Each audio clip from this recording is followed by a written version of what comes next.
You want to select all of it by clicking on the box right here. Oh, the little Shaner boy. The little Shaner boy from 2 doors down. They had come from Canada.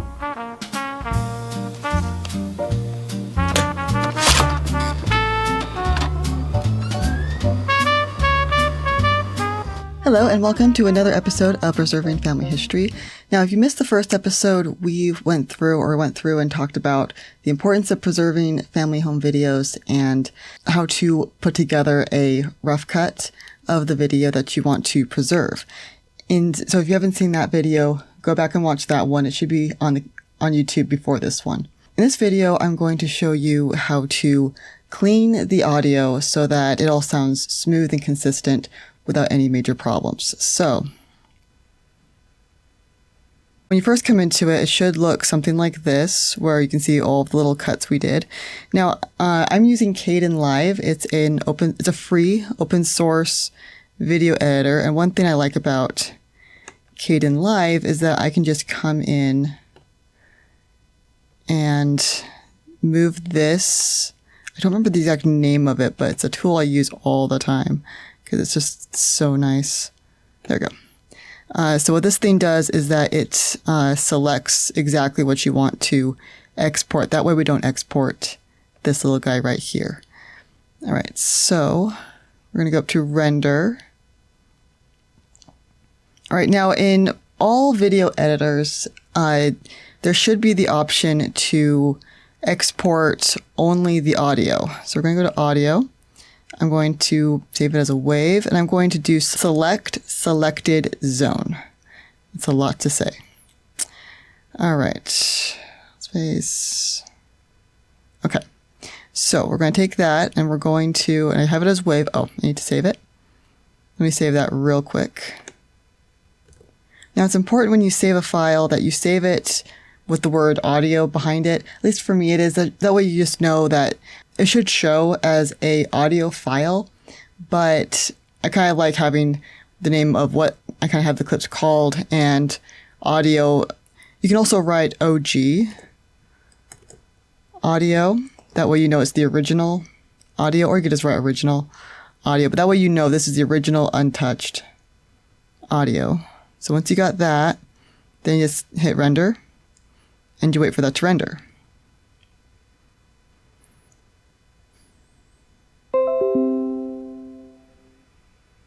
Awesome. Once that's finished rendering, I just remove job, close down render, save. All right. So I use Audacity. Audacity is a free audio editor that I personally really like. I've been using it since college, so for many, many years, it's never let me down. And so just go in here and you open.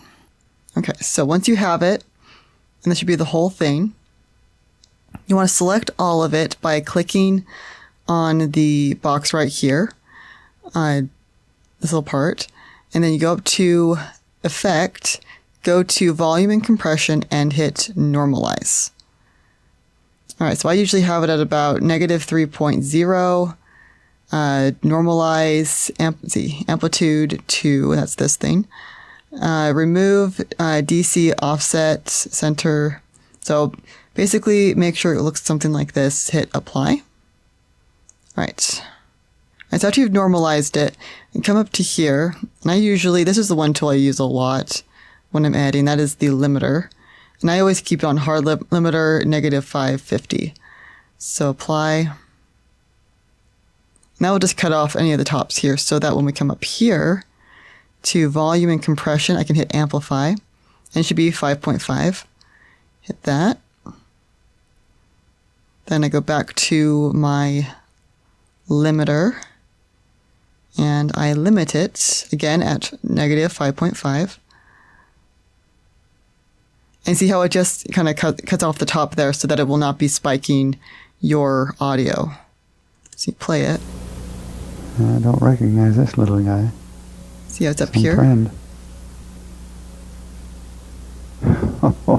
Dan McCraig on stilts. You always want your audio to be at about -12, -6. So, okay, now we got it there. We can then go into here, zooming in, and you want to select a part of dead air. You can hear all of that in the background. We're going to bring that down so that it's not so loud. So we're going to come in here. We're going to go into noise removal and repair, and you want to go to noise reduction. Get noise clip. Again, click on here. Go to effects. You want to hit repeat noise reduction. Let that work. Okay. So listen to it.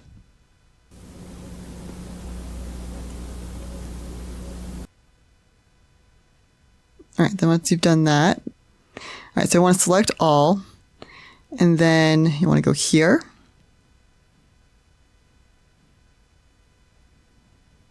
And you want to go into EQ filters, and you want to go to filter curve.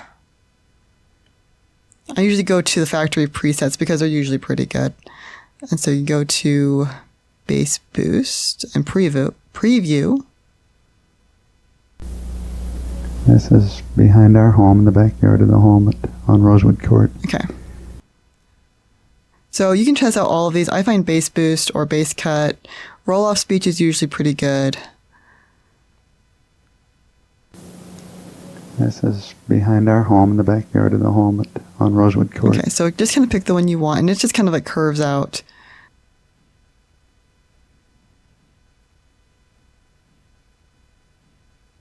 I mean, if you want to kind of have more retro sound, you can always go with AM radio. This is behind our home in the backyard of the home. That's more like a radio sound, depending on how you want to sound. I think I'm going to stick with bass boost for this one. Okay, so you want to hit apply.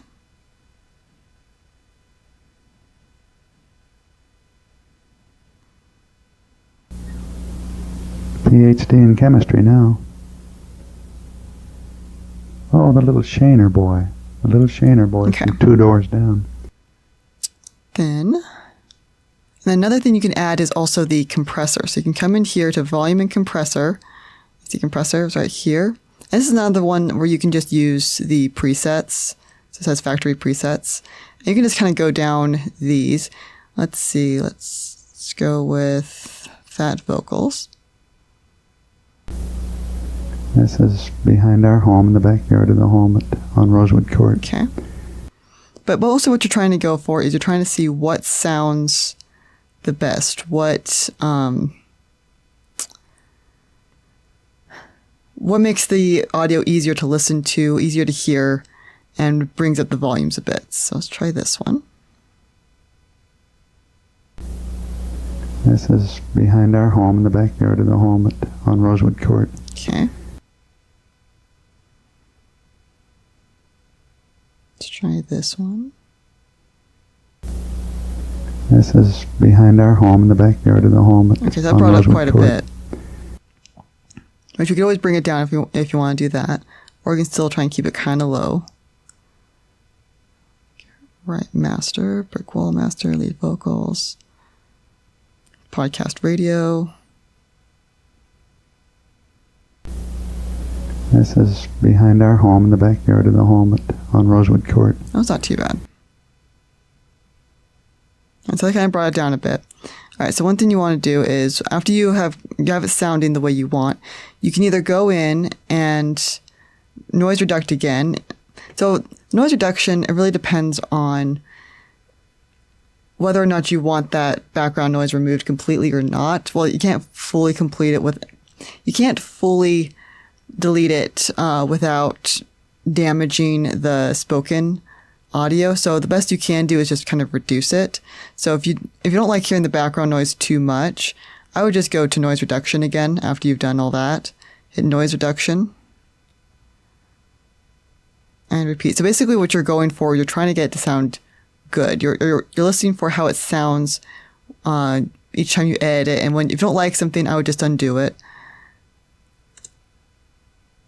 So that's a lot softer. I mean, it's still pretty much up here, but you don't want to hurt these vocals right here. Ice cream bars, we always had them. Okay. So So once you got that, all right, the best way to bring up the volume is just go back down to your limiter, limit, hard limit, apply, and then go to volume. And then I would just go to limiter, hard limiter,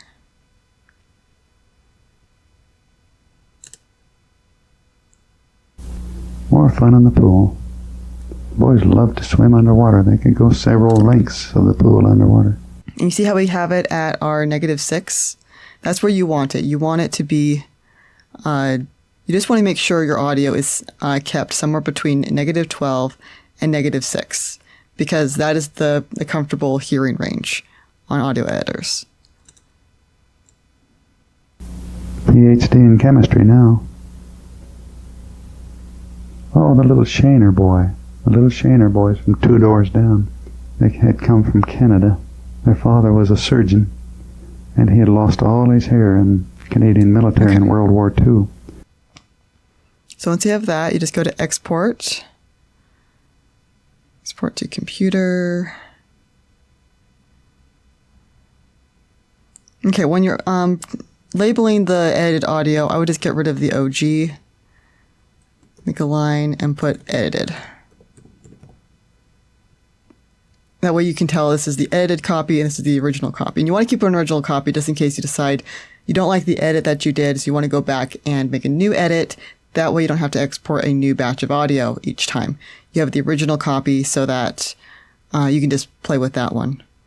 Okay, edited, hertz, wave, okay, perfect. Export. That should not take very long. Okay. And then what you want to do is you want to go in. You want to get your audio with the edited audio. Hit OK. And then you can see this is what it looks like. And so what you do, all right, don't ever delete the original audio until after you have moved in the new audio. Okay. And that's because you need this to line it up.